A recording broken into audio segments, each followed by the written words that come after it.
မင်္ဂလာပါ Smart Football Area အနေပြန်လည်ကြိုဆိုလိုက်ပါတယ်ဒီကနေ့အော်တိုဘာလ14ရက်နေ့အထိနောက်ဆုံးရရှိခဲ့တဲ့ဘောလုံးအားစားနဲ့ပတ်သက်တဲ့သတင်းတချို့ကိုတင်ဆက်ပေးပါရစေပထမဆုံးအနေနဲ့ Manchester United အသင်းနဲ့သူတို့ရဲ့အားထားတဲ့ကစားသမား Bruno Fernandes တို့ရဲ့အကြောင်းဖြစ်ပါတယ် Manchester United အသင်းအဆွေဖြင့်သူတို့ရဲ့အသက်30အရွယ်ရှိဖြစ်တဲ့ကွန်လန်ကစားသမား Bruno Fernandes ကိုလာမယ့်2026နွေရာသီမှာကလပ်တွေစီရောင်းချဖို့ပြင်ဆင်လာပါတယ်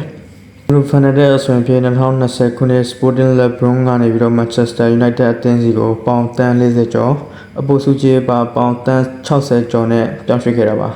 Manchester United အသင်းနဲ့သူတို့ပြီးချေရတဲ့ပြောင်းရွှေ့ခြင်းနဲ့ပြန်ရရှိခဲ့တဲ့ခြေစွမ်းအဆွေဖြင့်ထိုက်တန်တာထက်ကိုပိုနေပါတယ်Bruno Fernandes အဆွေဖြင့် Manchester United ကိုရောက်ရှိပြီးတဲ့အချိန်ကစပြီး Best Grade တွေမှာသူ့လောက်ကောင်းတဲ့ကစားသမား Manchester United အသင်းမှာတန်ကြိုထိုးစရာမရှိပါဘူးပြီးခဲ့တဲ့၄ရာသီဆက်တိုက်ပြန်ကြည့်မယ်ဆိုရင် Bruno Fernandes ရဲ့ Best Grade တွေဟာအမြင့်ဆုံးအဆင့်မှာရှိခဲ့တာပါအခု9ပွဲကစားပြီးချိန်မှာလည်း19ချိန်ထိတောင်ပြုလုပ်ထားနိုင်တာပါ Manchester United အသင်းအနေနဲ့ကလည်းသူတို့ရဲ့အသက်အရွယ်ရလာပြီဖြစ်တဲ့ကစားသမားနေရာမှာနောက်ထပ်အသက်ငယ်တဲ့လူငယ်ကစားသမားတစ်ယောက်ကိုပြန်လည်ပြီးတော့အစားထိုးဖို့အတွက်ကြံရွယ်လာတာပါဆက်လက်ပြီးတော့ပဲ Manchester United နဲ့ပတ်သက်တဲ့သတင်းပဲတင်ဆက်ပေးပါရစေ Manchester United အသင်းအဆွေဖြစ်လာမယ့် January ဆောင်းရာသီပြောင်းရွှေ့မှာပဲ Crystal Palace ရဲ့ကွန်လန်ကစားသမား Underwater ကိုပေါင်တန်း60လောက်နဲ့ခေါ်ဖို့အတွက်ပြင်ဆင်လာပါတယ်ဒီအသက်22နှစ်အရွယ်သားရှိသေးတဲ့ကစားသမားဆိုရင်ဖြစ်ပြီးခဲ့တဲ့ရာသီမှာအခုရာသီမှာပါ Crystal Palace အသင်းမှာခြေစွမ်းကောင်းတွေကိုပြသနေတဲ့ကစားသမားပဲဖြစ်ပါတယ်နီးပြလောကကိုတဖန်ပြန်လည်ဝင်ရောက်လာတော့မယ်နီးပြဤစီတန်းအကြောင်းလည်းတင်ဆက်ပေးပါစေနီးပြဤစီတန်းဆိုရင်ဖြစ်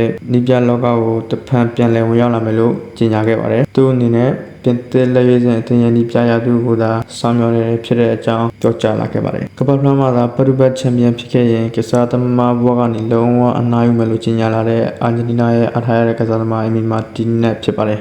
အီမာတီနက်ဆွေးနွေးကိုပါအမေရိကဖလားကိုလည်းပရူဘတ်ချန်ပီယံဖြစ်ခဲ့တယ်လို့အခုလာမယ့်2026ကမ္ဘာ့ဖလားမှာလည်းပရူဘတ်ချန်ပီယံဖြစ်ခဲ့ရင်ကစားသမားဘဝကနေလုံးဝအနိုင်ယူမယ်ဖြစ်တဲ့အကြောင်းပြောကြားလာခဲ့ပါတယ်နောက်ဆုံးတစ်ခုအနေနဲ့ကတော့ကျွန်တော်ရဲ့ဂျိုဒါတိုက်စစ်မှုအယ်လန်ဟာလန်ရဲ့အကြောင်းဖြစ်ပါတယ်နော်ဝေလက်ရေးစင်အသင်းအနေနဲ့ကလာမယ့်အင်္ဂါနေ့မှာယူဇီလန်အသင်းနဲ့ချစ်ဆန်ပွဲကစားမိဖြစ်တော့လဲနော်ဝေလက်ရေးစင်အသင်းရဲ့နီးပြအနေနဲ့အယ်လန်ဟာလန်ကိုအနာပေးပြီးတော့ Manchester City ထံပြန်လည်ပူးပေါင်းဖို့ခွင့်ပြုလိုက်ပြီဆိုတဲ့အကြောင်းပြောကြားလာပါတယ်ဒါကြောင့်မလို့အယ်လန်ဟာလန်ဆိုရင်ဖြစ်နော်ဝေလက်ရေးစင်အသင်းကနေပြီးတော့ Manchester City အသင်းစီပြန်လည်ပူးပေါင်းလာပြီပဲဖြစ်ပါတယ်အခုတင်ဆက်ပေးခဲ့တဲ့သတင်းတွေကတော့အော်တိုဘာလ14ရက်နေ့အထိနောက်ဆုံးရရှိခဲ့တဲ့ဘောလုံးအားစားနဲ့ပတ်သက်တဲ့သတင်းအချို့ပဲဖြစ်ပါတယ်ဆက်လက်ပြီးတော့လည်းဘောလုံးအားစားနဲ့ပတ်သက်တဲ့သတင်းတွေပေါ်ကျသုံးလက်ချက်တွေပေါ်ပြီးသုံးသက်ချက်တွေကိုဆက်လက်တင်ဆက်ပေးပါမှာဖြစ်တဲ့အတွက် channel လေးကို like subscribe လုပ်ခဲ့ပေးဖို့တောင်းဆိုပါရစေ TikTok အကြည့်ရှုနေတဲ့ညီကိုလေးတွေနဲ့လည်း like and follow လုပ်ခဲ့ပေးဖို့မမေ့ပါနဲ့အဆုံးထိကြည့်ရှုပေးတဲ့အတွက်ကျေးဇူးတင်ပါတယ်